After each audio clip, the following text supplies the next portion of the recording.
Hi, I'm Jack from Make Me a DJ, and in this video we're going to be doing an introduction to granular synthesis.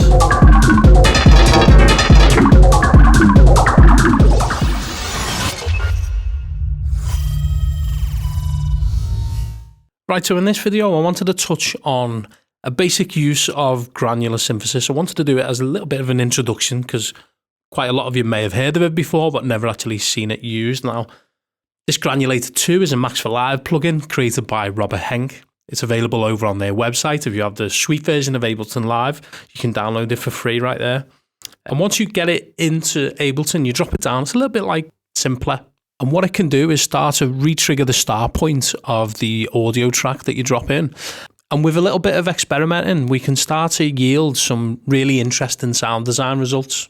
As you'll see in a moment, there's really no rhyme or reason to this. You just kind of have to shoot from the hip and see what comes out. But if you're into that kind of thing and creating your own sounds, then this is kind of right up your street. So we're going to kick things off by playing around with this audio sample, and I'm just going to drop it into Granulator.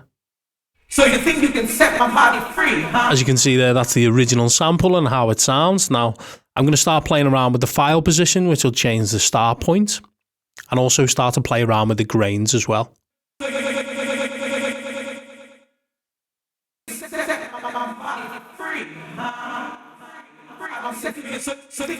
So I'm just triggering this now with middle C on the keyboard, and it's kind of re-triggering it at different parts of the audio sample and playing it back at random times. You'll see the spray control now start to randomize where the sample's triggered.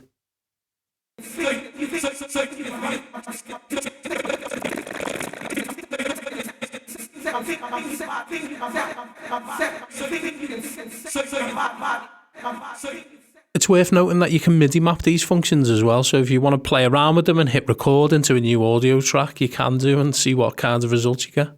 So now I'm just going to take a quick look at this spike control, which controls the transients, how long or short they are. I'm just going to have a play around with some of the other controls.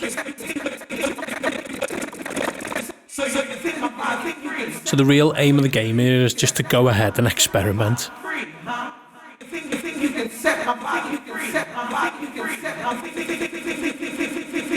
So this could potentially be a way of adding a new dimension to your vocals for a breakdown, or maybe just creating some weird chops as well.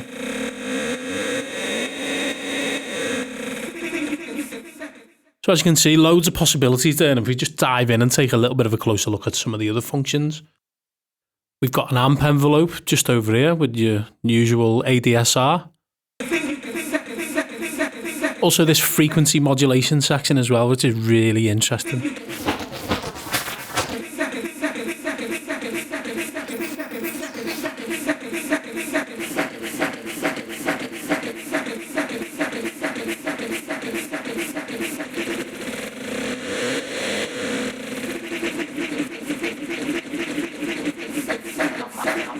So there's lots to play around with there, and we could easily record long passages of this and just take out the little bits that we kind of want to keep hold of. It's great just for endless sound design, really. But let's try using something with a little bit more melodic content instead. I'm just going to try this audio loop from one of my favourite sample libraries.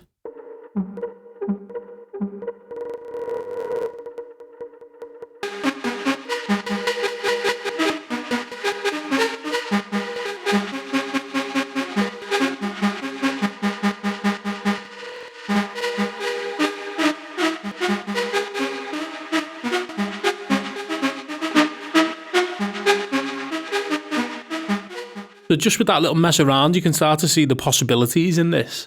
I'm actually going to grab the ML185 sequencer and see what kind of results that can yield just by triggering random MIDI notes into this.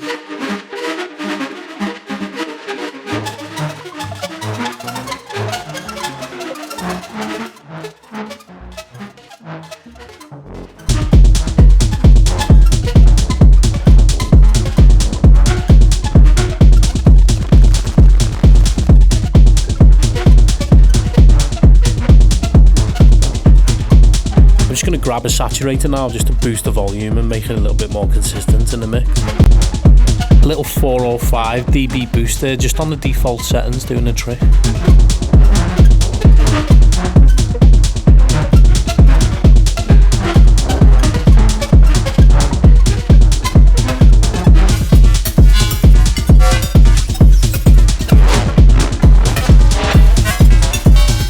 once again, it's just a case of experimenting and see what sounds we can come up with.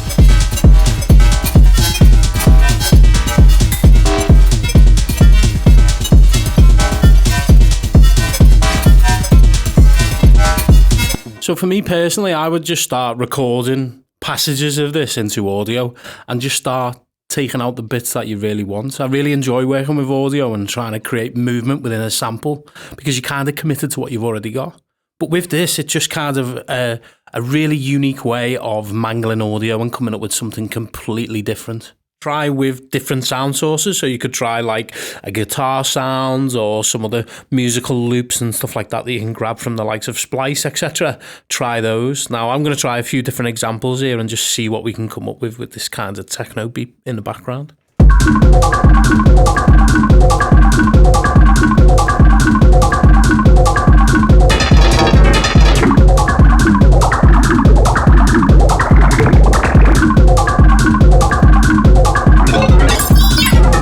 Again, this FM section sounding amazing, and we can just play around with that a little bit, including the pitch.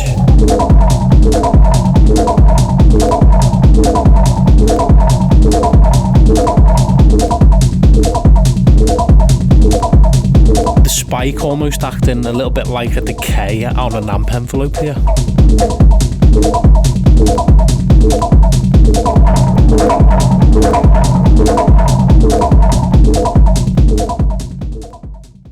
So there you have it, a great way to create new, fresh and interesting sounds by delving into the world of granular synthesis. So have a little experimentation with this, have a go at creating your own audio samples, record your own audio, try to use them within your tracks, try to come up with something fresh and new and interesting. And I thought that this video would be a great way to introduce, if you didn't already know about granular synthesis, a great way to introduce it to you and maybe show you how you could use it in your own productions. So I hope you enjoyed this video today, and I'll see you again in the next one. Take care.